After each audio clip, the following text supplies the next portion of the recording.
Maayong adlaw mga higala. So, for today's video di ay no, kay namay nang hagad og laag nga. Isod man kaayo siya balibaran kay gikan ba ni siya sa laing planeta. Hala, laing planeta. Bitaw, ang laag lang di ay mi og panulog di ay mi sa Roscom Beach Resort. Mao ni ang amo ang journey ko no. Hala ka o journey mong giyon. Kuhan kay tao joy. Hmm? Jogging gikan sa ubos. Ya kay naamay na baligya og pikik sa dapin sa kalsada. So kining kami nga mga kumakaon kaayo so nanghapit sa kadali og nangaon og ma-enjoy po nimo ang view kay nindot kayo ang view sa ilang palibot. So ma-enjoy po nimo tanaw-tanaw sa ilang pa mo nagakaon.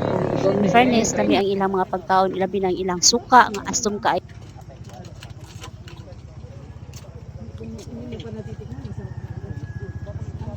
Visit first.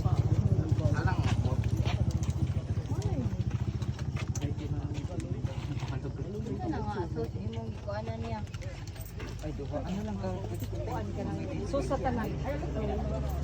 Ito na, tamis tamis. Ito lang itlog. Wow! Ang kwek-kwek! Ngayon ko lemon niya. So kay nga busog naman mi, nangandam na pud mi kay aron magpadayon na pud mi sa amo ang lakaw. Anong sakyan pa? Uwi mo ha? Motor, ang daming motor. Oh. Isa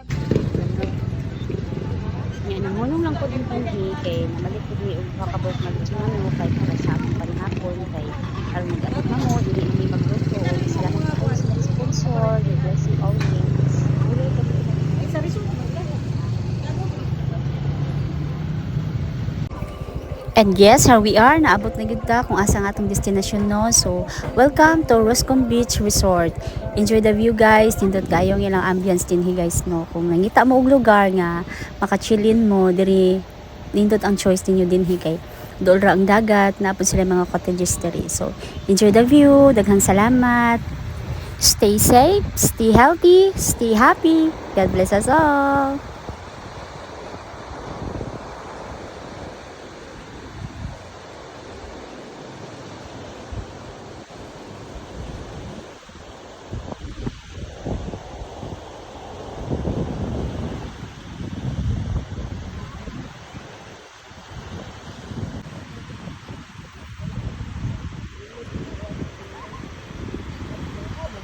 Bagong motor ulit.